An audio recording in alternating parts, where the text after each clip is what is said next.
Buya, iblis ini karakteristiknya gimana Buya? Apakah dia berkata lembut, tenang, menghanyutkan, tapi menggoda dan menyesatkan? Seperti Bang Dik maksudnya. Bukan Bang Dik. Ya. Ya, apa karakter? Biar saya kenalin Buya. Kadang-kadang orang merasa dapat mimpi. Ya, Buya kan pernah ngomong dapat mimpi terus menjadi seorang imam besar gitu kan ya kan. Ya, ini jangan-jangan godaan iblis. Di mana Buya kita mengetahui kehadiran iblis dalam diri kita dalam sehari-hari? Kembali ke kisah yang awal. Iblis itu Allah berikan fasilitas. Fasilitas. Apa itu? Zikir. Zikir. Maka pengetahuan dia mengenai zikir itu sangat banyak sekali. Hah? Pengetahuannya tentang zikir sangat banyak sekali. Berarti orang-orang yang banyak zikir itu nggak boleh terlalu sombong ya? Nggak boleh sombong-sombong amat. Iblis sudah berzikir 80.000 tahun. Dengar teman-teman semua. Adakah mursyid yang bisa berzikir seperti beliau? Adakah muqaddam, wakil talqin, ahli suluk, murid thariqat? Nggak ada. Nggak ada apa-apanya kita Bang. Karena dia ahli zikir, orang yang berzikir berbeda, Allah kasih warid. Warid itu disebut ilmu hakikat. Ilmu hakikat. Tapi satu yang nggak diberikan kepada iblis. Apa itu Buya? Ilmu ma'rifat. Nggak punya dia. Jadi hakikat itu masih parsial. Kalau ma'rifat itu menyeluruh. Dan pintunya cuma karena iblis lebih pintar Buya. Pintar zikir. Pintar mengerti rahasia zikir. Tapi dia tidak bisa mengerti secara menyeluruh. Karena ada satu amalan yang dia tidak kerjakan. Apa? Yang mana Jibril lakukan. Ya, bersalawat ya. Salawat pintar. Masya Allah. Makanya ayatnya jelas, innallaha malaikatahu yusholluna 'alan nabi. Iblis kan sudah dipecat, dia nggak masuk lagi kepada malaikatnya Allah. Sesungguhnya Allah dan malaikat-malaikatnya bersalawat kepada Nabi. Yang selamat ini itu adalah malaikat-malaikat yang bersalawat. Sedangkan iblis dia berzikir, sudahlah dia tercipta dari api, zikir itu juga punya hawa panas, maka bergabunglah dua panas, muncullah kesombongan berlipat. Jadi orang kalau berzikir Bang Dik, di kolbunya belum dibersihkan, belum ditobatkan, diistighfarkan rasa sombong, maka semakin tambah zikir, tambah sombongnya. Ya. Bang Dik ini ngerasa rasis. Tambah ilmunya tambah rasis. Gua pinter karena suku gua ini. Gitu. Apa urusannya suku dengan keilmuan? Nggak ada urusannya. Kita semuanya berasal dari nabi yang sama, kakek moyang yang sama. Kebetulan kita lahir di negeri yang berbeda. Ya, ini jebakan. Iblis dulu mengatakan, ini karakter pertama tadi apa? Merasa zikirnya banyak. Merasa zikirnya banyak. Yang kedua, rasis. Ana khairum minhu, khalaqtahu min tin. Dia engkau ciptakan dari api, dari tanah. Aku dari api. Aku lebih baik daripada dia. Maka setiap orang yang mengatakan saya lebih baik secara nasab, secara suku, atau apalagi ilmu, apalagi zikir. Maka jika ada orang mengatakan zikirku lebih banyak, tasbihku lebih banyak, berarti aku lebih keren. Ini sekarang saya mulai paham nih ya. Kategori-kategori orang-orang yang tadi Buya katakan ini. Walaupun berjubah ulama. Ya. Lanjut Buya tentang sholawatnya Buya. Kenapa sholawat itu menjadi spesial? Karena sholawat itu menyebut makhluk. Sedangkan zikir itu menjadi hebat karena menyebut Khalik. Gengsi dong, udah zikir nyebut Khalik bertahun-tahun, beribu tahun, sekarang menyebut nama makhluk. Tapi kan Allah maunya begitu. Diuji. Kamu zikir dengan obsesimu, ambisimu, atau zikir karena kehendakku. Berzikir sebagaimananya layak aku inginkan, atau berzikir sebagaimana layak yang kamu mau. Ini yang berbeda antara zikirnya iblis dengan zikirnya salik, zikirnya wali. Jadi, walaupun kita belum sehebat para wali-wali itu Bang Dik, tapi minimal kita mengerti kaedah-kaedah ini. Supaya nanti kalau kita Allah perjalankan, diuji dengan hal yang begini, kita bisa tahu, wah ini iblis mulai masuk ke dalam diriku. Nah, ada lagi Bang Dik tadi, masih ingat? Setan itu, iblis itu, dia suka menyalahkan orang. Iblis itu suka menyalahkan. Ya, maka kalau kita maksiat, apapun maksiatnya, Nggak usahlah disebut, sebut saja dalam diri kita, kadukan kepada Allah. Tidak ada di dunia ini orang yang tidak maksiat. Ya, siapa sih nggak maksiat? Maksiat itu sudah ada sejak generasi kedua. Semua maksiat, mulai minum-minum, perzinahan, semua udah ada. Korupsi itu udah ada, Bang Dik. Sebab zamannya Qabil. Maksiat itu, bahkan maksiat itu sudah ada sebelum itu, sebelum Nabi Adam ada di muka bumi.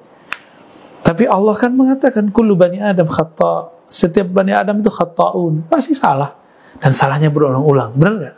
Kita kalau salah berulang-ulang, ya, kita ngeliat kesalahan teman kita, kok dia ngulang-ulang itu ya? Maka pribadi kita jangan sama kayak setan, putus asa, iblis namanya. Apa yang kita lakukan?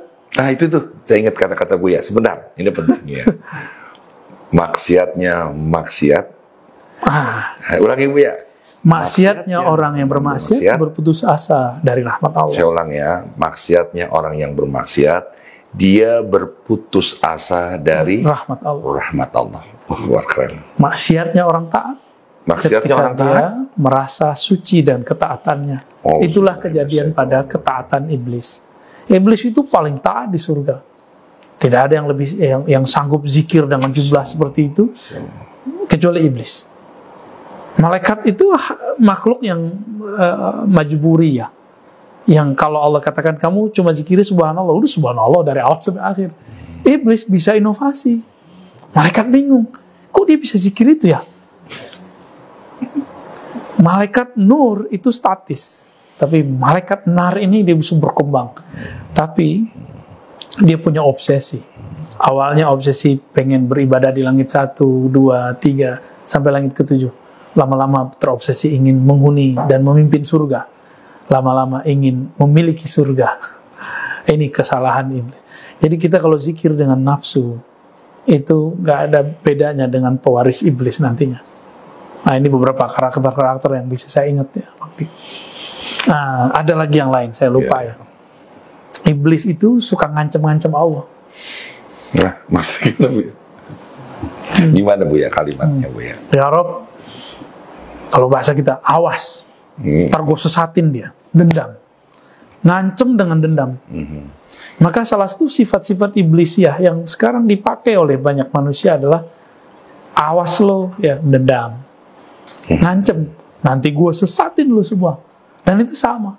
La'uwiyannahum ajma'in. Dan dia sombong, dia mengatakan, aku akan sesatkan semuanya. Ini kata-kata iblis. Belagu banget itu. Gaya bener dia. Gaya. Ya. Ini di part ini banyak sekali ya. Kepenuhan ya otak saya ini. Yang pertama, malaikat Allah sendiri yang menciptakan, dia bersolawat kepada Nabi. Yang tidak bersolawat hanya iblis. Jadi Anda bisa mengerti ya. Kalau Anda tidak bersolawat, berarti Anda masuk kategori iblis, ya. Pengikut iblis, ya. Yang kedua, saya ini suka ini Bu ya. Ada teman pergi umroh, saya suka ngasih wal asri. Yang pertama, doa yang paling kamu harus lakukan di sana karena tempatnya itu momennya pas. Ya Allah, pindahkanlah Baitullah itu di hatiku. Masya Allah. Jadi dimanapun kau berpijak di belahan bumi ini, kau seperti melihat kiblat. Jadi dimanapun kau merasa ini nih, walaupun tempat podcast, ini adalah masjid tanpa gubah. Ya. Yang kedua, ya Allah, pindahkanlah multazam itu di kedua telapak tanganku, sehingga doa dimanapun ada kemakburan, terutama mendoakan orang lain.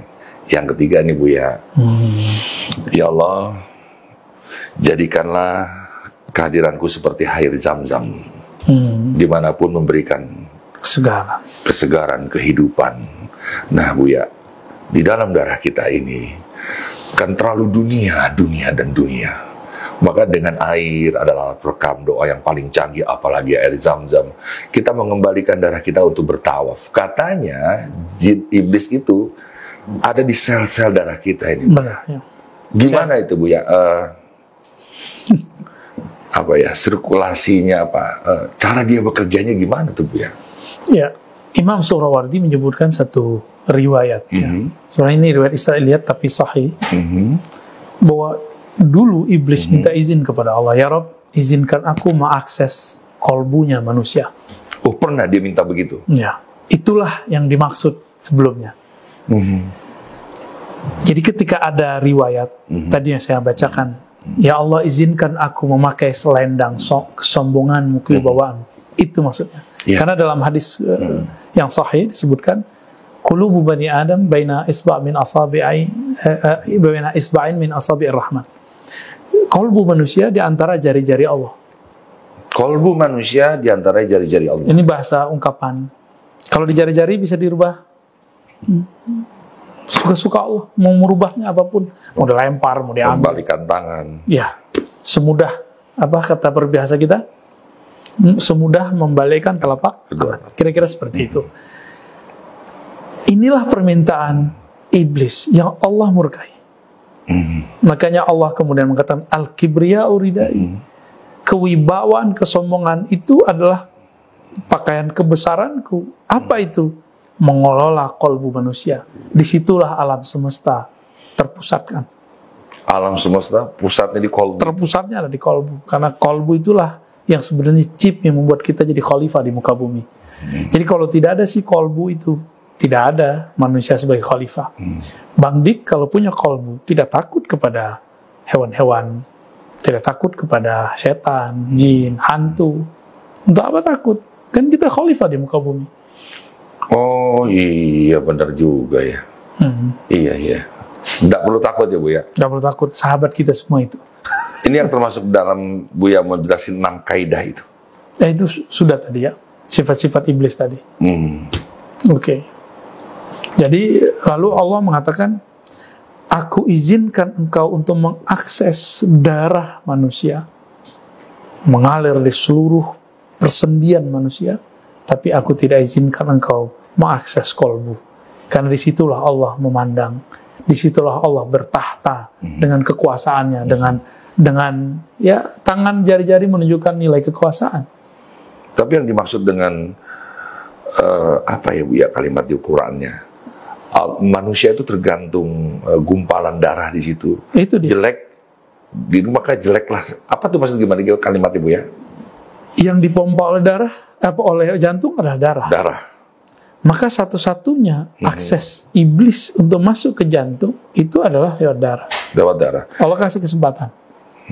Nah, maka mulai dari makan yang haram, memakan yang tidak membaca doa, memakan sesuatu tidak. Jadi bukan hanya makan haram, tapi makan tanpa doa. Oh, iblis langsung masuk. Astagfirullahaladzim. Darah itu nanti berkaitan dengan saraf, Bang Dik. Maka iblis itu bisa masuk lewat saraf-saraf kita. Nah, apa rahasia di sini? Allah mengatakan, aku tidak izinkan engkau mengakses kolbu, tapi izinkan mengakses darah. Pusat darah ada di jantung. Berarti jantung itu masih bisa dikuasai oleh iblis. Tapi spiritnya jantung, yaitu kolbu, tidak akan bisa. Jadi silakan, mau divaksin, mau dimasukin apa, boleh silakan. Yang penting kolbu kita nggak bergantung kepada yang masuk itu. Kolbu kita nggak boleh divaksin. Kira-kira begitu Bang Dik. Jadi hanya kolbu itulah tempat Allah memandang di dalam diri kita. Karena kolbu ini lebih luas dari langit dan bumi. Tapi sekarang kenapa orang kolbunya sempit?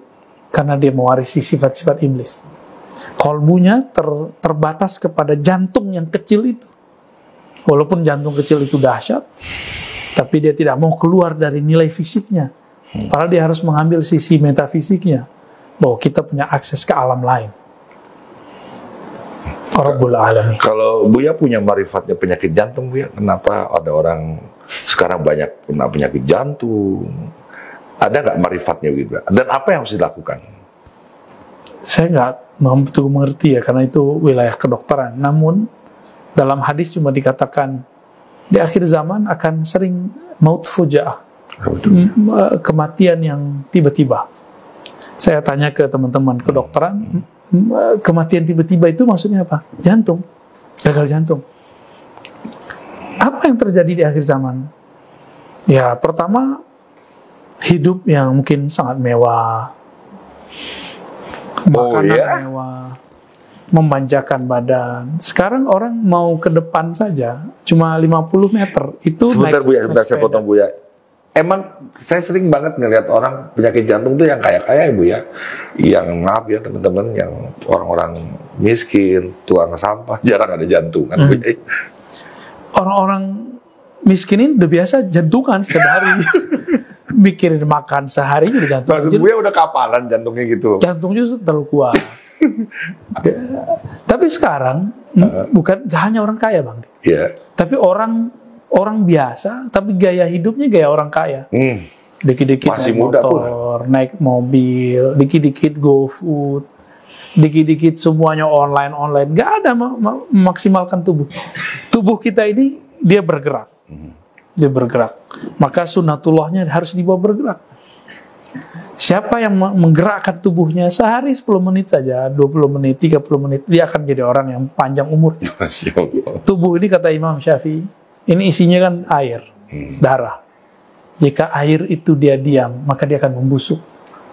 Air. Tubuh kita kan kandungan airnya, maksudnya cairan darah. Iya, air pun kalau nggak ada salurannya juga hijau jadi berlumut. Betul. Darah lebih kotor dari air biasa, Bang. Darah itu jika dibiarkan diam, maka dia akan plak. Jadi saran saya teman-teman, jika memang kurang sholat tahajudnya, banyakin jalan pagi ke masjid. Ke masjid. Jalan cepat. Itu olahraga gratis, udah dapat sehat, kakinya sehat, satu khutwah, satu langkah itu, satu derajat di sisi Allah Subhanahu wa taala, dan banyak hal di situ. Luar biasa Buya. Buya ini kan pesilat ya dulu ya. Silat lidah. Nggak gimana sekali-sekali Buya, ya kita manjakan podcast Cafe Rumi ini. Kita nih tausiahnya sambil gerakan silatnya Buya. Oh Bang, dikira aja lah. Enggak, kan banyak filosofinya tuh Buya dalam silat. Ini kalau mau jutaan ya yang nonton ya Buya. Iya kayak saya dikasih tahu sama guru saya Buya. Kamu ikut silat jadi pendekar, jangan mudah marah. Marahlah kamu kalau diludahin sampai berdarah. Coba begitu Bu ya, kapan berdarahnya dulu? Ya kan banyak filosofi. Kapan-kapan kita perlu nih, jangan duduk begini aja sekali-sekali. Gak apa-apa lah saya yang gerakin Buya yang nanti mengartikan setiap gerakan-gerakan. Karena kita mau berperang ini dengan Dajjal, ya kan?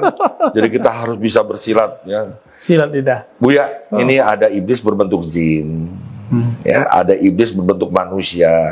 Gimana tuh Buya pengertiannya Buya? Yang lebih tepat barangkali setan ya. Tadi yang kita sudah bahas, setan syayatinul jinni wal ins. Iblis itu boleh kita sebut rajanya jin atau iblis itu rajanya jin. Tetuanya jin. Tetuanya setan lah. Iblis itu memberikan mandatnya atau dia punya pasukan. Ada pasukannya dari kalangan jin, syayatinul jin. Ada yang minal ins, ada yang manusia. Makanya hadis atau ayat yang paling hafal kali Bang Dik ya. Surah An-Nas ya, apa kan? Minal jinnati wan nas. Kita nggak dapat was-was, mungkin di diri kita beres. Kalau kita sendiri nggak ada yang ganggu. Tapi apabila kita ngobrol dengan seseorang, misalnya gini, kamu ini kayaknya ada makhluk halus dari tubuhmu, gitu. Akhirnya kita jadi was-was. Coba kalau nggak ada orang ngomong begitu, Bang Dik biasa-biasa aja. Nah, kata-kata begitu itu sama dengan mantra, Bang Dik. Itu bisa sama dengan santet, sama kayak ngirim. Oh ya. Kamu ini kayaknya ada penyakit dari badan, padahal tadinya sehat-sehat aja. Jadi kata-kata ini jadi was-was. Itu setannya manusia. Yes. Maka kita berharap para dokter jangan jadi setan juga ya. Terus bilang kamu itu. Seharusnya dia membangkitkan rasa semangat sehat pada orang. Begitu juga para guru, para ustadz, para pengobat alternatif. Sama dengan pandemi juga ya. Sama. Yang diserang cara berpikir. Ya was-was. Bagi saya pandemi itu walaupun kejadiannya baru, tapi fenomenanya lama. Karena Al-Quran menyebutkan yuwaswisu fi sudurin nas, mewaswasi ke dalam dadanya manusia. Gitu Bang Dik. Teman-teman podcast Rumi ini, kalau Anda di rumah beruntung lah. Ini tiba-tiba aja ada godaan iblis di ruangan ini. Ya Allah ya Karim. Buya, yang terakhirnya Buya. Ini penting banget ya buat teman-teman. Teman-teman juga ingin bertanya pasti hal yang sama. Bagaimana kita meminimalis ya fungsi iblis nih, perannya ini di dalam kehidupan kita nih Buya. Apakah kita banyak berzikir, banyak bersalawat, apalagi yang harus kita lakukan nih Buya? Kalau di dalam Al-Quran disebutkan bahwa ketika iblis ngancam, jadi ngancam-ngancam, yang suka ngancam-ngancam hati-hati. Ini pewaris iblis tuh ya. Wah. Aku akan sesatkan umat manusia semua. Lalu ada pengecualian, Allah kecualikan. Apa kata Allah? Kecuali hamba-hambaku yang mukhlasin. Mukhlisin. Beda mukhlisin dan mukhlasin, Bang. Apa itu, Buya? Mukhlisin orang yang berusaha ikhlas. Nah, kalau mukhlasin. Mukhlasin orang yang sudah sampai pada puncak keikhlasan. Sama dengan murid dan murad. Mukhlas. Sampai dia, Buya, yang ini. Sampai dia kepada Allah dan dia merasa bukan dirinya lagi yang soleh. Wah. Ketika dia terjebak kepada suatu maksiat, dia tidak putus asa kepada Allah. Dia mukhlas. Ketika dia taat, dia tidak merasa suci. Itulah mukhlas. Kalau mukhlis, saya taat, saya merasa saya yang taat. Saya maksiat, saya terpuruk sendiri dan susah bangkit. Nah, ini perbedaan mukhlisin dengan mukhlasin. Mukhlasin itu menggantungkan hatinya kepada rahmatullah, sedangkan mukhlisin bergantung ke amalnya. Orang yang menggantungkan diri pada amalnya, ujung-ujungnya jadi temannya iblis semua. Karena menganggap, oh zikirku kurang nih, maka pantas nih lemah nih. Allah kan tidak akan lemah dengan kurangnya zikir kita. Ulangi, Bu, yang terakhir. Allah tidak akan pernah lemah dengan kurangnya zikir kita. Nah, husnuzan ini, keyakinan yang kuat ini kepada Allah, ini yang harus dijaga. Ini yang harus dijaga. Maka jadilah mukhlasin. Mukhlasin. Orang-orang yang tulus dan dibuat tulus di sisi Allah. Dan yang kedua, Nabi mengatakan, jika engkau membaca Quran, fasta'iz billahi minasyaitonir rajim, maka berlindunglah kepada Allah, ya, daripada syaitan yang rajim, yang dirajam. Apa artinya, Bang Dik? Mau baca Quran saja. Quran itu adalah afdalul ibadat, ibadah yang paling afdal, sehingga sholat tidak sah kecuali dengan Quran. Itu masih harus ta'awuz. Apa arti ta'awuz? Ta'awuz itulah spirit dari mukhlasin. Berserah diri, menghabiskan sisi ego kita, lalu memulangkan semuanya kepada Allah. Jadi, siapakah mukhlasin? Orang-orang yang mempunyai spirit ta'awuz, berserah diri kepada Allah SWT. Ketika dia mengatakan, a'udzubillah, aku berlindung kepada Allah. Siapa aku? Aku yang fisik ini, aku yang qalbu ini, aku yang ruh ini. Kita pulangkan semua kepada Allah Subhanahu wa ta'ala. Jadi ketika Bang dibaca Quran, itu setan bisa masuk. Baca Quran lagi sholat, apalagi. Baca Quran ketika berceramah, itu luar biasa, Bang Dik. Maka hari ini, kita menyaksikan apa yang Nabi SAW pernah kabarkan. Bahwa di akhir zaman akan muncul orang-orang menggunakan ayat-ayat. Yatluna ayatillahi ratbah. Membaca ayat Allah dengan sangat lancar. Tapi mereka, kata Nabi, فَإِذَا لَكِتُمُهُمْ فَقْتُلُهُمْ. Kalau ketemu, lawan mereka. Melawan apa? Karena mereka menggunakan ayat, tapi sesuai nafsunya. Sekarang muncullah tren mana dalilnya, tapi di situ ada kesombongan tersembunyi yang berbahaya. Dan saya khawatir di situ ada nar iblis ya. Ya. Ulama kita tidak ada yang begitu dulu. Nggak ada yang begitu dulu. Mereka paling-paling cuma mengatakan sammu lana rijalakum. Ibnu Sirin mengatakan ketika terjadi kekacauan, hadis palsu berkembang, kami berkata, siapa gurumu? Sammu lana rijalakum.